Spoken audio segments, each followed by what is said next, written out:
ગુજરાતની આ લીલોડી ધરતીનું એક શહેર એટલે કે ખંભાત ના દરિયા કિનારાની પાસે વસેલું એક ગામ રાલેજ ગામ,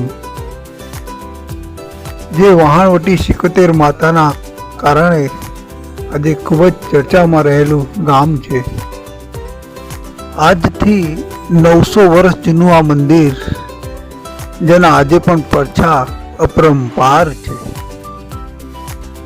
હા મિત્રો, આજે આપણે આવી પહોંચ્યા છે ખંભાત તાલુકાના રાલેજ ગામમાં, જે ખંભાતના દરિયા કિનારે વસેલું આ એક ગામ છે.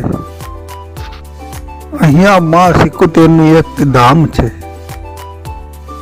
ચાલો તારે આજે આપણે માં 76 ના દર્શન કરીશું અને તેના ઇતિહાસ વિશે થોડી જાણકારી મેળવીશું.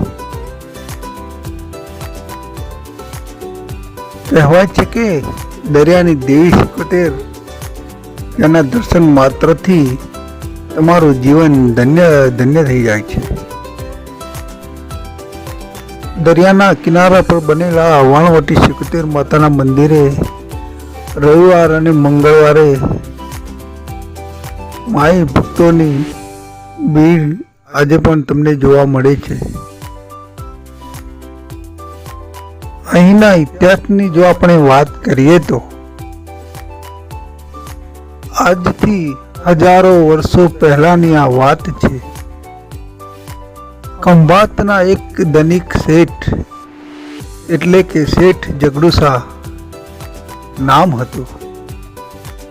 તે અવારનવાર પોતાનો ધંધો કરવા આ દરિયાથી લઈ વિદેશ પોતાનો ધંધો કરવા જતા હતા.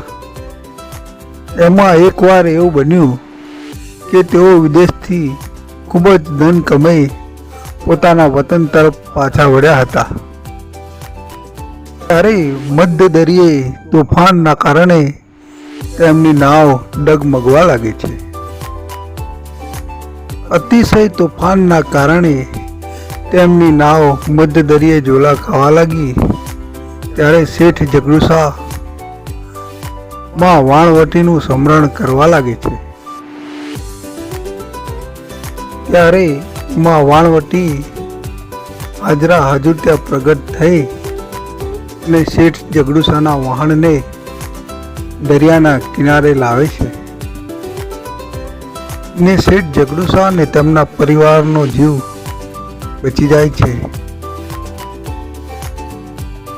ને માં વહાણવટી શેઠ જગડુશા પાસે વચન માગે છે કે આ દરિયાના કિનારે મારું એક રૂડું એવું મંદિર બનાવજે. તેથી સમય જતા શેઠ જગડુશા આ દરિયાના કિનારે વહાણવટી 76 ના મંદિરનું નિર્માણ કરે છે. આવી માં વહાણવટીના 76 ના પડછા અપરંપાર છે. આજે પણ અહીંયા હજારોની સંખ્યામાં માઈ ભક્તો આવે છે અને માના દર્શનનો લાભ લે છે. અહીંયા રવિવાર અને મંગળવારે ભક્તોની ઘણી ભીડ હોય છે અને મહિનાના પૂનમે પણ અહીંયા ઘણી ભીડ જોવા મળે છે. તેથી રવિવારે અને પૂનમે માઈ ભક્તો માટે મંદિરના પ્રશાસન દ્વારા ભોજનની પણ વ્યવસ્થા કરવામાં આવે છે. મંદિરની પાસે આવેલો આ દરિયા કિનારો સુંદર કુદરતી દ્રશ્યનું નિર્માણ કરતો હોય એવું લાગે છે.